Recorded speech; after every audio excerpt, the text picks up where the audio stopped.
आत्मीय भाइयों और बहनों, आपको पुस्तक हमारी भावी पीढ़ी और उसका नव निर्माण,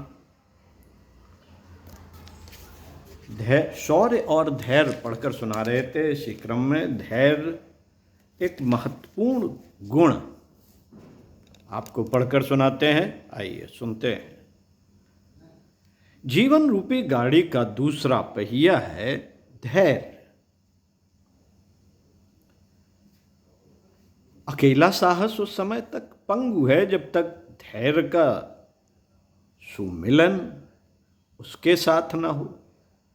विपत्ति के पहाड़ टूटने पर चारों ओर से निराशापूर्ण परिस्थितियां भले ही हों, लेकिन धैर्यवान व्यक्ति उन सब का निवारण कर डालता है। महात्मा गांधी को अहिंसात्मक सत्याग्रह चलाने में कितनी बार असफलताओं का मुंह देखना पड़ता है।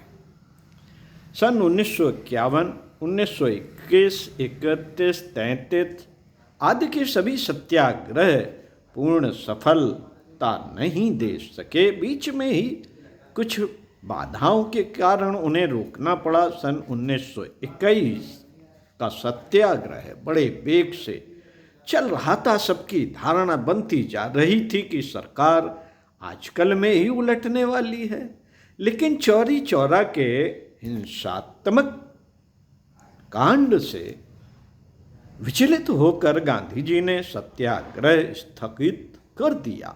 संपूर्ण देश में एक निराशा एवं शिथिलता का वातावरण फैल गया। मगर क्या वह योद्धा कभी हिम्मत हार सकता?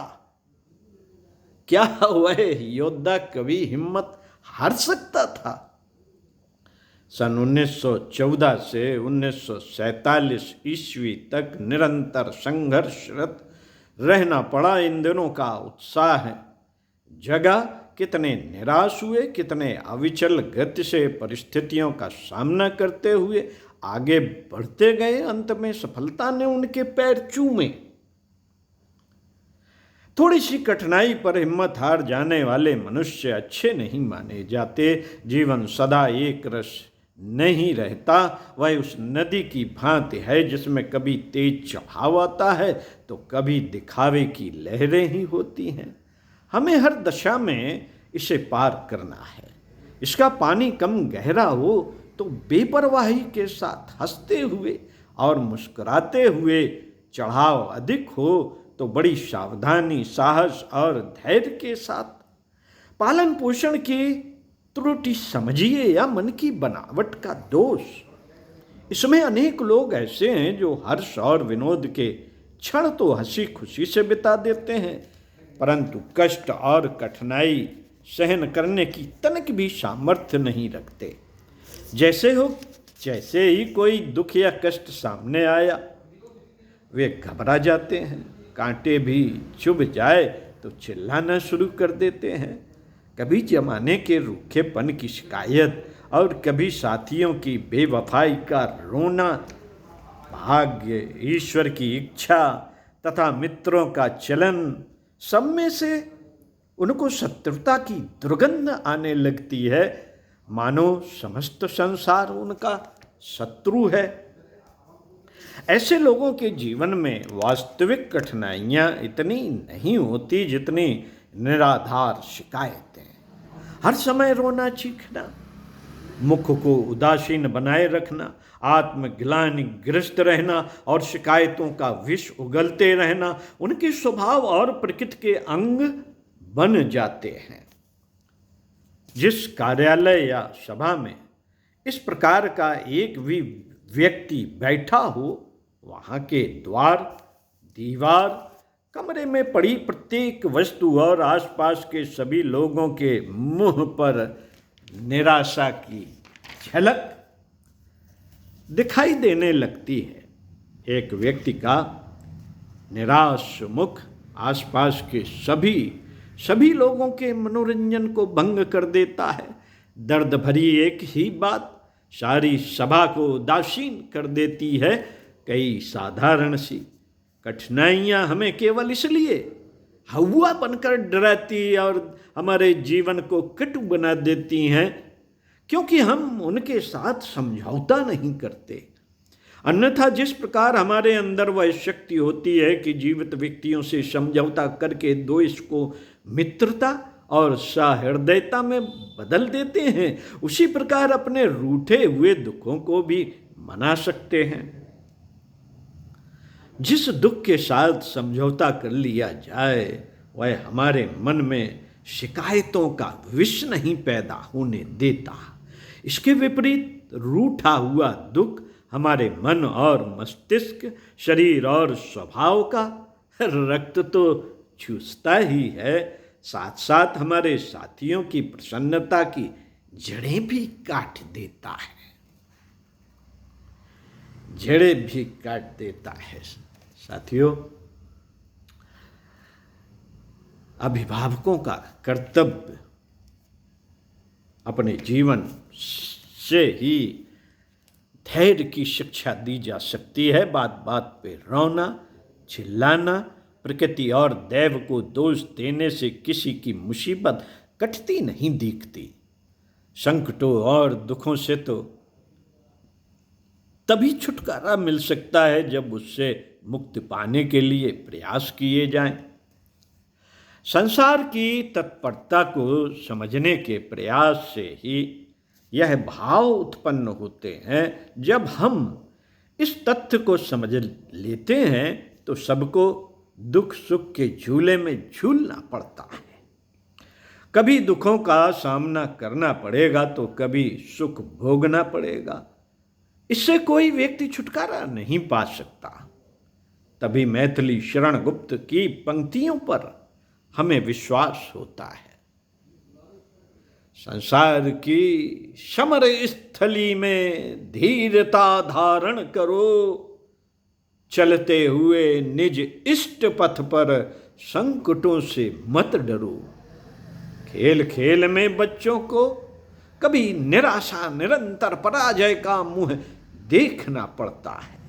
कई बार लगातार हार से कई बच्चे तो हिम्मत हार बैठते हैं, लेकिन कुछ उससे निराश न होकर सतत प्रयत्न में लगे रहते हैं। परिणाम यह होता है कि वह अपनी पराजय को विजय में बदलने में सफल हो जाते हैं। हमें यह देखते रहना चाहिए। हमें यह देखते रहना चाहिए कि बच्चे कहाँ और किस अवस्था में हिम्मत हार रहे हैं।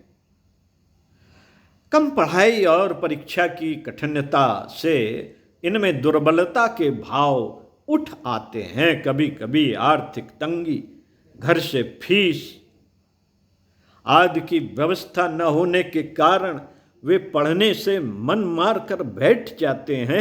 ऐसे अवसर पर आपके थोड़े से उत्साहवर्धक शब्द बिजली जैसा चमत्कार दिखा सकते हैं। किसी बच्चे को आप उदास देखिए और यदि आपसे अपनी विपत्ति का रोना रोने आए तो दुत्कारना, ठुकराना अथवा झिड़क कर उसे भगा नहीं देना चाहिए। आप उसे सहानुभूति पूर्वक अपने पास बिठा लीजिए। प्रेम से उसकी सब बातों को सुनिए। उसकी कठिनाई कितनी भी छोटी या मनगढ़ंत क्यों ना हो, लेकिन आपकी मुखाकृति से यह बात कदापि झलकने ना पाए कि आप नकली तरीके से उसकी बातों को सुन रहे हैं। यदि इसका तनिक भी आभास बच्चे को हो गया तो या तो वह आपसे अपने दिल की बात कहेगा ही नहीं, और यदि कह भी दिया हो तो आपके उपदेश का उसके ऊपर किंचित मात्र भी प्रभाव ना पड़ेगा। बड़ी तल्लीनता के साथ आप उसकी बात तो सुनिए और तब सहानुभूति, प्रेम तथा आत्मीयता के साथ उससे छुट्टी पाने का उपाय बताइए। यदि वह निराश हो चला हो तो उसे आशा बंधाइए, धैर्य दिलाइए। धैर्य की कसौटी दो परिस्थितियों से भिन्न रूप में होती है। एक तो किसी दुर्घटना या आकस्मिक विपत्ति के समय, चलते चलते किसी रिक्शा तांगा से टकरा जाना, गिर पड़ने से चोट लगना अथवा मारपीट की अवस्था आ जाना, इस समय भी घर के लोग घबरा जाते हैं, इतनी बुरी तरह से हाथ पैर पीटने लगते हैं मानो ऐसी विपत्ति उन्हीं पर पड़ी है। हिम्मत हार बैठते हैं और दुर्घटना से छुट्टी पाने के लिए जो उपाय करने चाहिए वे नहीं करते। छोटी छोटी टकराहट, पड़ोसी से मारपीट या उद्दंडता के कारण कोई घटना उत्पन्न कर देना तो बालकों का स्वभाव ही होता है। उस स्वभाव ही होता है, उनको उसमें आनंद मिलता है। कहते हैं तरुणाई में आंखें अंधी हो जाती हैं। दूसरों से छेड़छाड़ करने की ओर रुझान अधिक हो जाती है। इस अवस्था में स्कूलों में देखिए, बच्चे आपस में दो दल बनाकर अपनी शक्ति की आजमाइश करने की चेष्टा करते रहते हैं। अकारण दूसरे लड़कों अथवा राय चलने वालों को छेड़ते हैं। ऐसा करने से नई नई विपत्तियों का खड़ा होना स्वाभाविक है, परंतु इन्हीं सब के द्वारा बच्चे अपने साहस का प्रदर्शन करते हैं। यदि उनकी इस प्रवृत्ति को अच्छाई और पुरुषार्थ की ओर मोड़ा जाए तो उसका अच्छा फल निकल सकता है। बच्चों के साहस को मेले ठेले या सार्वजनिक सभाओं में भीड़ को सुव्यवस्थित करने में, घाटों के किनारे स्नान करने वाले यात्रियों को डुबोने या कुचलने से बचाने की व्यवस्था करने में लगाना चाहिए।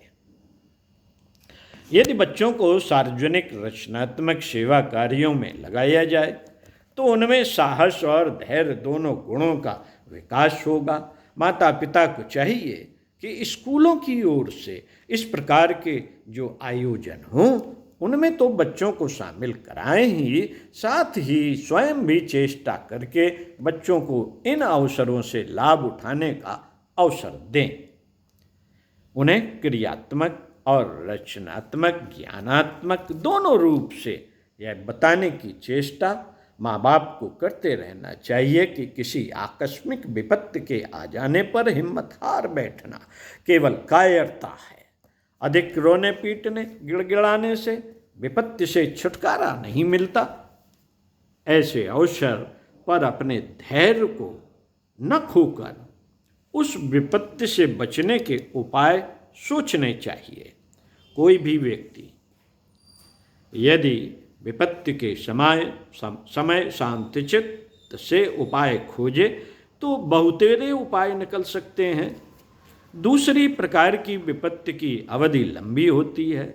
आर्थिक कठिनाई, पढ़ने में मंद बुद्धिता, विमाता का द्वेष अथवा मातृहीन या पितृहीन होने से परिवार के अन्य सदस्यों की उपेक्षा भाव रखना इसके कारण होते हैं। बालक ध्रुव की कहानी कौन नहीं जानता। उन जैसे हजारों बालक विमाता के अनुरोध पर पिता की गोद से ठुकराए जाते हैं, लेकिन वे अपनी दीनता को सौभाग्य में बदलने की चेष्टा नहीं करते। इसलिए जीवन भर उसी का रोना रोने के अतिरिक्त उन्हें कुछ नहीं मिलता। ध्रुव ने अपने साहस का परिचय दिया। भक्त प्रहलाद की कहानी भी तो हमें यही शिक्षा देती है। पिता हिरण्यकश्यप बालक प्रहलाद के विचारों से क्रुद्ध हो जाते हैं। वे चाहते हैं कि मेरा पुत्र प्रहलाद मुझको ईश्वर माने। वह ईश्वर की भक्ति न करे, मगर प्रहलाद ने सत्य मार्ग को न छोड़ा। कितनी ही विपत्तियां उसके ऊपर ढाई गईं, परंतु क्या प्रहलाद मरा? नहीं, उसने हिम्मत न हारी। अंत में उसको ऐसी विजय मिली जैसी विरलों को ही मिलती है। नरसिंह रूप में भगवान को आकर उसकी रक्षा करनी पड़ी। जब शिवाजी की कार्रवाइयाँ बढ़ने लगीं तो बीजापुर के सुल्तान ने शिवाजी के पिता शाहजी को, जो कि उन्हीं के दरबार में एक उच्च पद पर थे, बंदी बना लिया कि इसी से शिवा भयभीत होकर हमारी अधीनता स्वीकार कर ले। मगर शिवाजी ने हिम्मत न हारी। उन्होंने अपने पिता को छुड़ाया और स्वयं भी अपनी कार्रवाइयाँ जारी रखीं। जनसाधारण को यह नहीं मालूम कि शिवाजी को कितनी विपरीत परिस्थितियों का सामना करना पड़ता था, मगर कभी भी उन्होंने अपने धैर्य को न छोड़ा। इसी से वे हिंदू साम्राज्य के संस्थापक एवं लाखों लोगों के आराध्य देव माने जाते हैं।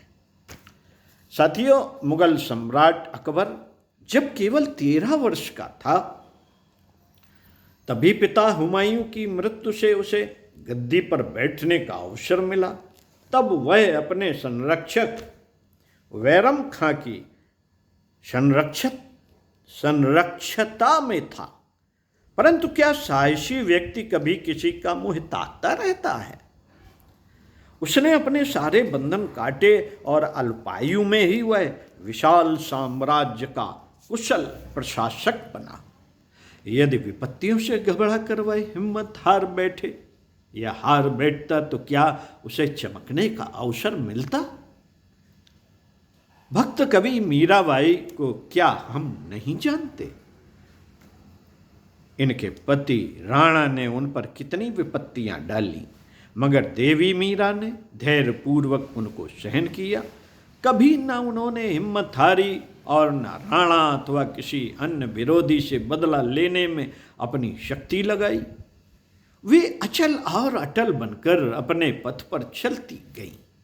इसी से मीराबाई आज भक्त शिरोमणि नारी कवि कहलाती है।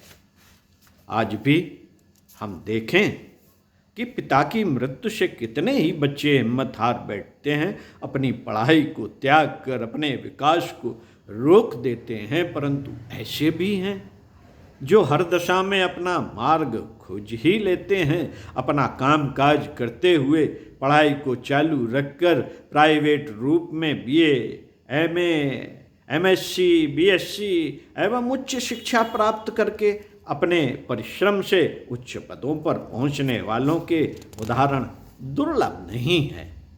जीवन के हर क्षेत्र में साहस और धैर्य की आवश्यकता है। जो अपने धैर्य को न खोकर साहस का परिचय देता रहता है, वह धीरे धीरे दैवी मार्ग की ओर बढ़ता जाता है। अंत में उच्च पद पर पहुंचकर उसे चमकने का अवसर मिलता ही है। बच्चे की यह अमूल्य संपत्ति है। आप इसे अपने बच्चे को दें, वह जीवन भर उसे खर्च करके भी कभी भिखारी ना बनेगा। ज्यों ज्यों वह इन संपत्तियों को खर्चेगा, वह और धनी बनता जाएगा। ओम शांति। साथियों, इसी पुस्तक के अगले पृष्ठ से पढ़ कर सुनाएंगे बल और विवेक। ओम